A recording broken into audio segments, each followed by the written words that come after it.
Hi, my name is Lori DeAndrea. I live in West Islip, New York. I was a teacher by trade, and now I am home raising my three girls, ages 15, 13, and 10. My oldest daughter was diagnosed with depression and anxiety, and it has become my mission, and I feel a call of duty to speak out. I've been speaking out in my community and on social media just to shine a light on the crisis that I see that these kids are struggling in silence. And also to reach out to parents who are struggling in silence, because it is very hard to find someone to relate to with something as dark as this can be. Our story started with myself noticing signs in my daughter around the ages of 7 or 8 years old. She, in the younger years, she presented behaviors such as irritability, moodiness. She was hard to console and had emotional outbursts. And with her being my first daughter, I didn't really know what that meant. I didn't know if maybe I was doing some things wrong or if she was just a difficult child. But as the years went on, those behaviors blossomed in middle school into something more serious and debilitating for her. It was physical anxiety and panic attacks. And the panic attacks would then lead to her missing school, and every day was a challenge and a battle to get her out of bed and face the day and face students and face her teachers. So with her attendance declining, it then triggered depression. And anxiety and depression go hand in hand, sadly, and that was 7th and 8th grade. She was home for quite some time with in-home instruction. And the reason I speak out about this is because as a parent, I did not know how to navigate these waters, and I did not know how to navigate the school system. I did not know how to navigate my family. And I found that my experience and this process was similar to the 7 stages of grief as when someone dies. And it really followed that order as a parent, and I know anyone out there will be able to relate to this. The first one's denial, and you're just saying, this is not my kid, this won't last forever. The second is guilt, like, have I done something wrong? I'm a new mom, and have I made mistakes? Is it too late to correct those mistakes? And anger is the one that I feel so compelled to talk about, because it's such a natural feeling when you're going through a really hard time with your child to not be angry and resentful. Because it's so hard. I had other kids to balance. I had a husband to take care of.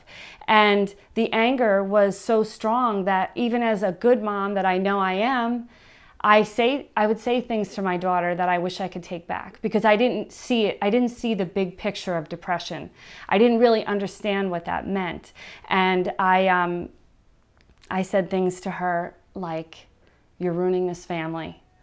Look at our life. It's so beautiful. We have 3 dogs and a great house, and your family loves you. Why are you so sad? And it's until the light bulb went on that I could see through her eyes, but it took a process.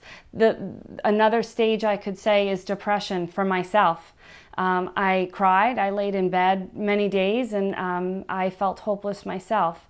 So with that, know that when you go through those stages, they are very healthy and normal, but to get to the final stage of acceptance and hope is where you can pull your kid out. And her and I, once we combined forces and worked together, that's when I saw change. Therapy and exploring medication and all those things that are hard work and take years, but that's where the hope comes. And I translated it to, I was living, or her and I were living our life in black and white, and once all the pieces started coming together, it was in full color. And these are the signs to look for in your child, and it could be from very young, like for us, 7 or 8. There's irritability. There's just continuing periods of sadness. There's hopelessness. There is a change in appetite. There's a change in sleep patterns, too much or too little. For her, she slept a lot. A loss in interest in things that she loved. that were alarming. She was a dancer and she was not going to her classes. She wasn't seeing her friends.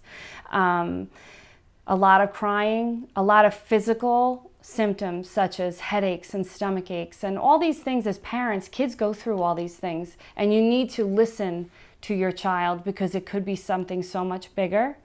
And the last one, thankfully, is something that we didn't experience ourselves, but it was thoughts of suicide. And I am very thankful that we didn't cross that bridge of her having those thoughts, but that is something to listen for as well.